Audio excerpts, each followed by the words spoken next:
안녕하십니까? 우리 영혼을 위한 깊은 성찰의 시간, 오늘 여러분과 함께 나눌 이야기는 우리 삶의 가장 치명적인 독이 될 수도 혹은 가장 위대한 약이 될 수도 있는 용서와 쓴 뿌리에 관한 것입니다. 본격적인 이야기에 앞서 잠시 시간을 내어 이 채널을 구독하고 좋아요를 눌러주시면 감사하겠습니다. 여러분의 작은 손길 하나하나가 하나님의 은혜로운 말씀이 더 많은 이들에게 퍼져나가는 통로가 됩니다. 이 영상을 통해 말씀을 나누는 모든 분들의 삶에 주님의 평안과 축복이 가득하기를 기도합니다. 여러분, 인생에서 만나본 가장 무서운 사람은 누구였습니까? 저는 제 삶을 통틀어 만났던 가장 두려운 사람들에게는 한 가지 공통점이 있다는 것을 발견했습니다. 그것은 바로 그들 모두가 마음속에 쓴 뿌리, 즉 용서하지 못하는 마음을 품고 있었다는 사실입니다. 저는 용서하지 못하는 마음, 이 비통함이야말로 인간의 영혼을 파괴하는 가장 무서운 죄악이라고 생각합니다. 이 감정만큼 한 사람의 인생을 빠르고 철저하게 무너뜨리는 것을 본 적이 없습니다. 아이러니컬하게도 어떤 집단에서는 이러한 비통함이 마치 분별력이라는 미덕처럼 여겨지기도 합니다. 쓴 뿌리를 품은 사람은 언제나 자신의 분노와 원망이 정당하다고 스스로를 합리화합니다. 용서하지 못하는 마음 뒤에는 항상 그럴듯한 이유가 따라붙기 마련이죠. 반대로 제가 생각하는 가장 위대한 미덕은 감사입니다. 감사하는 마음은 마치 우리 영혼의 보호막과도 같습니다. 본래 우리를 오염시키거나 넘어뜨릴 수 있는 것들로부터 우리를 안전하게 지켜줍니다. 감사가 고통을 막아주는 것은 아니지만 고통 속에서도 우리가 건강한 영혼의 상태를 유지하도록 돕습니다. 초대교회 시절의 예를 들어볼까요? 만약 당신이 이웃에게 식사 초대를 받았는데 그 음식이 우상에게 바쳐졌던 제물이라면 어떻게 하시겠습니까? 영적으로 당신을 더럽힐 수도 있는 위험한 식사입니다. 하지만 성경은 놀라운 사실을 알려줍니다. 바로 하나님의 말씀과 기도로 그 음식이 거룩해질 수 있다는 것입니다. 그리고 여기서 말하는 기도는 바로 감사의 기도입니다. 감사는 당신을 해치려 했던 것조차도 정화시키는 놀라운 힘을 가지고 있습니다. 이처럼 감사가 가장 위대한 미덕이라면 그 정반대편에 있는 가장 무서운 죄악은 바로 쓴 뿌리, 즉 비통함입니다. 저는 오랜 시간 목회 상담을 통해 수많은 사람들을 만나왔습니다. 그 경험을 통해 깨달은 것이 있습니다. 사람의 마음을 악마적인 영향력에 가장 쉽게 열어주는 세 가지 통로가 있는데 첫째는 환각을 동반하는 약물 남용, 둘째는 반복적인 성적 타락과 변태 행위, 그리고 마지막 세 번째가 바로 이 쓴 뿌리입니다. 제가 만났던 가장 무서운 사람들, 그 중에서도 3명은 모두 이 비통함이라는 공통점을 가지고 있었습니다. 그들의 쓴 뿌리는 이성을 마비시킬 정도였고 결국 비통함의 영에 사로잡혀 있었습니다. 그중 2사람은 결국 살인을 저질러 감옥에 갔습니다. 그들은 쓴 뿌리에서 벗어나라는 간절한 권면을 거부한 뒤 끔찍한 죄를 저지르고 말았습니다. 그렇습니다.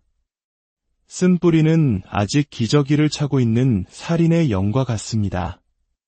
아직 행동으로 드러나지 않은 미성숙한 살인일 뿐입니다. 폭력적인 행동으로 이어지든 그렇지 않든 중요한 것은 용서하지 못하는 마음을 품은 사람의 내면에서 무슨 일이 일어나는가 하는 점입니다. 용서하지 못하는 마음에 대해 가장 무서운 사실은 히브리서 12장에서 경고하는 것처럼 그것이 주변을 더럽힌다는 것입니다. 상상해 보십시오. 제가 누군가를 향해 쓴 뿌리를 품고 있습니다. 그 순간 그 쓴 뿌리는 저를 원망의 대상으로 삼은 그 사람이 아니라 바로 제 자신을 더럽히기 시작합니다. 그리고 더 나아가 제 영향력 아래 있는 모든 사람들을 오염시킵니다. 정작 제가 미워하는 그 사람에게는 아무런 영향을 미치지 못합니다. 마치 다른 사람을 죽이려고 스스로 독약을 마시는 것과 같은 어리석은 행동입니다. 비통함은 그것을 담고 있는 그릇, 바로 우리 자신을 파괴할 뿐입니다. 만약 우리가 하나님으로부터 얼마나 자격 없는 용서를 받았는지 깨닫는다면 이 세상에 쓴 뿌리를 품을 사람은 아무도 없을 것입니다. 내가 받은 용서가 얼마나 과분한 것인지 진정으로 안다면 인생 최악의 상황 속에서도 다른 사람을 용서하지 못할 이유가 없습니다. 물론 용서가 신뢰를 회복해야 한다는 의미는 아닙니다. 신뢰는 다시 노력해서 얻어야 하는 것입니다. 하지만 용서는 조건 없이 베푸는 것입니다. 예수님과 사도 바울은 용서에 대해 몇 가지 중요한 가르침을 주셨습니다. 그중 하나는 우리가 다른 사람을 용서하는 만큼 우리도 하나님께 용서받는다는 사실입니다. 우리가 사랑하는 주님의 기도 마지막 부분에는 우리가 우리에게 죄 지은 자를 사하여 준 것 같이 우리 죄를 사하여 주옵시고 라는 구절이 있습니다.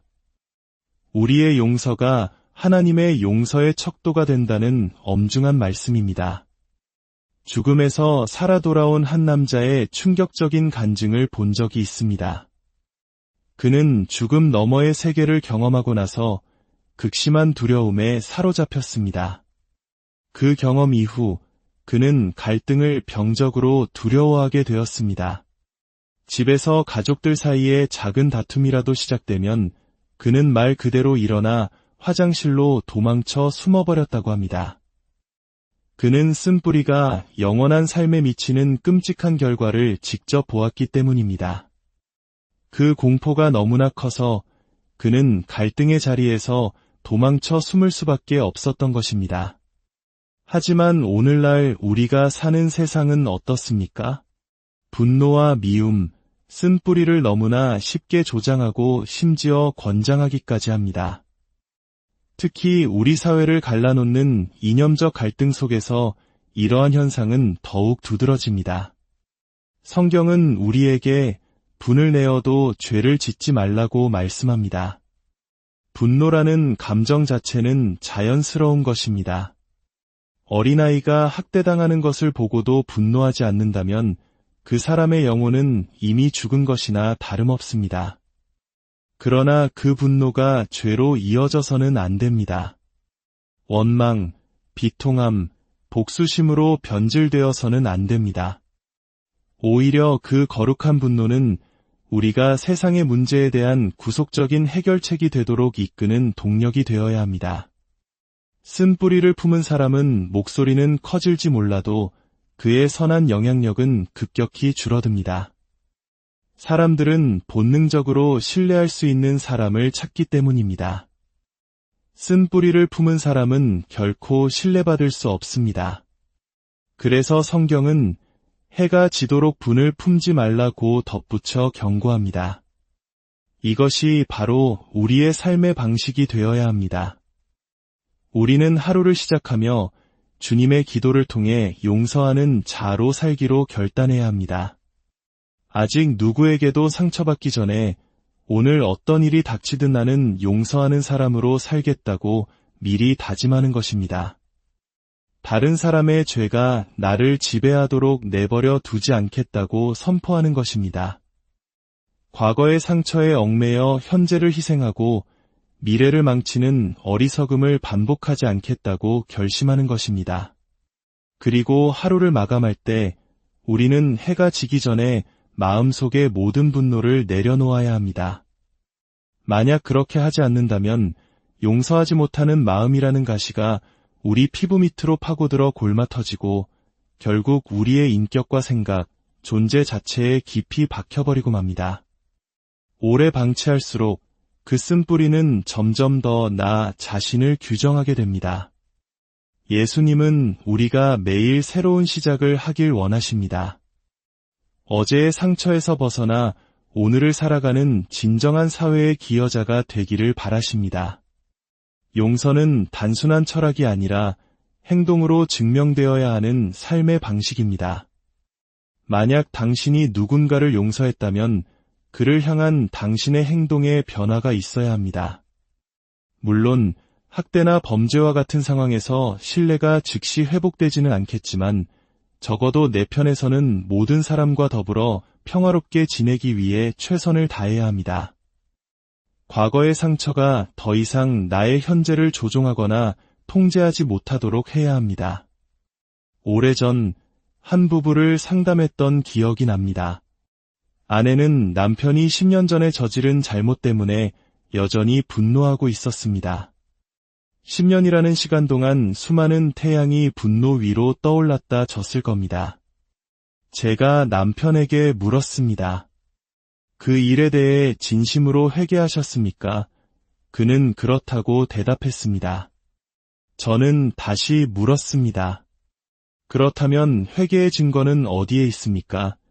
회개에 합당한 열매를 맺으라는 성경 말씀처럼 내면의 결단이 행동의 변화로 이어지지 않는다면 그것은 진정한 회개라고 할 수 없습니다. 다음 주 그들은 다시 찾아왔습니다. 남편은 자신이 아내의 마음을 돌리기 위해 지난 한 주간 했던 노력들을 구체적으로 나열하기 시작했습니다. 그제야 아내는 자신의 쓴뿌리가 남편의 회개와 노력을 보지 못하게 눈을 가리고 있었다는 사실을 깨달았습니다. 그렇습니다. 쓴뿌리는 우리의 시각과 관점을 왜곡시킵니다. 상처를 준 사람뿐만 아니라 세상 전체를 고통이라는 필터를 통해 해석하게 만듭니다. 어제의 상처가 오늘을 지배하도록 내버려두는 한 우리는 결코 현재의 삶 속에서 온전한 기능을 할 수 없습니다. 그렇다면 우리는 어떻게 용서의 열매를 맺을 수 있을까요? 그것은 때로 그 사람을 위해 금식하며 기도하는 것일 수 있습니다. 용기를 내어 축복의 말을 전하는 전화 한 통일 수도 있습니다. 저 역시 저에게 깊은 상처를 준 사람들에게 일부러 전화를 걸어 그들을 축복하고 섬기려 노력했던 경험이 있습니다. 그 순간 제 안에서는 고통이 느껴졌지만 그 고통은 이미 십자가에서 죽었어야 할 옛 자아의 비명이었습니다. 죽어야 할 것을 보호하려 애쓰지 마십시오. 상대방이 이미 세상을 떠났거나 멀리 있어 직접적인 행동을 할 수 없다면 무릎 꿇고 기도하십시오. 하나님, 제가 자격 없이 주님의 용서를 받았음을 고백합니다. 저에게 상처를 준 그 사람에게도 동일한 자비를 베풀어 주옵소서. 혹은 그들의 자손들을 위해 하나님의 축복을 간구할 수도 있습니다. 저의 경우 거의 매일 성찬식을 거행하며 저를 공개적으로 비난하고 사역을 폄하하는 사람들을 위해 기도하는 것을 중요한 영적 훈련으로 삼고 있습니다. 저는 그들의 이름을 하나하나 부르며 하나님께 아뢰입니다. 하나님, 저들이 아무것도 부족하지 않게 하옵소서. 재정이든 호의든 복음을 전할 기회든 저들의 삶에 필요한 모든 것을 채워주소서. 무엇보다 저들이 자녀와 손주들이 온 마음으로 주님을 섬기는 것을 보는 기쁨을 누리게 하옵소서. 내면의 용서라는 결단이 외부적인 행동의 증거를 통해 완성될 때 우리는 비로소 쓴 뿌리의 속박에서 자유로워질 수 있습니다. 할 수 있거든 너희로서는 모든 사람과 더불어 화목하라는 말씀처럼 쓴 뿌리의 영에 더럽혀지지 않기 위해 우리가 할 수 있는 모든 노력을 다해야 합니다. 오늘날 우리 사회는 심각한 분열을 겪고 있습니다. 가난한 이들을 섬기다 보면 부유한 이들에게 분노하기 쉽고 부유한 이들을 돕다 보면 일하지 않는 이들을 원망하기 쉽습니다. 한 인종을 위해 일하다 보면 다른 인종을 미워하게 될 위험에 처합니다. 많은 경우 사람들은 복음의 본질이 아닌 자신이 분노하는 대상을 통해 자신의 정체성을 규정하곤 합니다. 하지만 기억하십시오. 사탄은 우리가 어떤 신념을 갖는가에는 별 관심이 없을 수 있습니다. 우리가 그 신념을 지키기 위해 그리스도의 성품, 즉 사랑과 온유, 오래 참음을 버리기만 한다면 말입니다.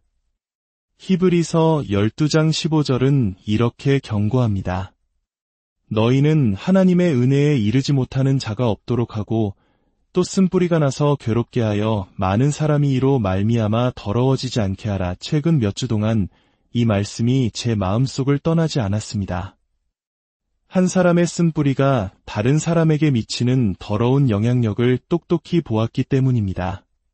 주님은 우리를 더 깊은 섬김과 사랑, 영향력의 자리로 이끌고 계십니다.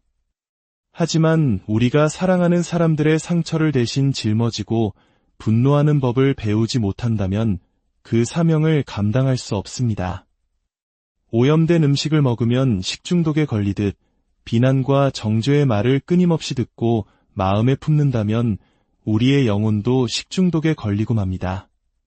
오늘 제가 여러분을 위해 단 한 가지를 기도할 수 있다면 그것은 우리가 터무니없을 정도로 감사하는 사람이 되거나 혹은 쓴뿌리에 대해 극심한 알레르기 반응을 일으키는 사람이 되는 것입니다. 쓴 뿌리 근처에만 가도 온몸에 두드러기가 나고 경련이 일어날 정도로 그것을 민감하게 감지하고 거부하게 되기를 기도합니다. 쓴뿌리가 한 인간의 영혼과 가정을 얼마나 끔찍하게 파괴하는지를 우리는 똑똑히 보아야 합니다. 이 자리에 계신 분들 중에도 말로 다 할 수 없는 끔찍한 상처를 경험한 분들이 계실 것입니다. 그러나 기억하십시오. 용서 없이는 진정한 자유도 없습니다. 우리는 다른 사람을 향한 비난의 생각을 마음에 품음으로써 스스로를 더럽힐 뿐입니다. 빌립보서 4장 8절은 말합니다. 무엇에든지 참되며 무엇에든지 경건하며 무엇에든지 옳으며 무엇에든지 정결하며 무엇에든지 사랑받을 만하며 무엇에든지 칭찬받을 만하며 무슨 덕이 있든지 무슨 기림이 있든지 이것들을 생각하라. 누군가를 향한 비난의 생각이 하루에도 수천 번씩 마음을 공격해 올 때 그것을 꾸짖으려 하지 말고 다른 생각으로 대체하십시오. 악한 생각은 텅 빈 마음에만 씨를 뿌릴 수 있습니다. 그 자리를 거룩하고 아름다운 생각으로 가득 채우십시오. 사랑하는 성도 여러분, 쓴 생각은 결코 괜찮지 않습니다. 그것은 우리를 파멸로 이끄는 감옥의 전조일 뿐입니다. 우리는 생존하는 자가 아니라 극복하는 자가 되어야 합니다. 쓴 뿌리의 영에 무너지는 자가 아니라 용서를 통해 세상을 치유하는 구속의 군대가 되어야 합니다. 마틴 루터 킹 목사를 비롯한 위대한 인물들이 남긴 말처럼 진정한 영향력은 용서할 줄 아는 사람에게 주어집니다. 이제 우리 함께 기도하기를 원합니다. 하나님 아버지, 우리를 쓴 뿌리에 대해 알레르기 반응을 일으키는 자들이 되게 하옵소서. 우리가 경험해보지 못한 수준의 구속적인 삶을 살아갈 수 있는 위대한 은혜를 부어주소서. 주께서 우리에게 허락하신 영향력의 자리에서 사랑하고 섬기는 모든 환경 속에서 분별력을 주시고 용서의 영향력을 흘려보내는 통로가 되게 하여 주옵소서. 예수 그리스도의 이름으로 기도합니다.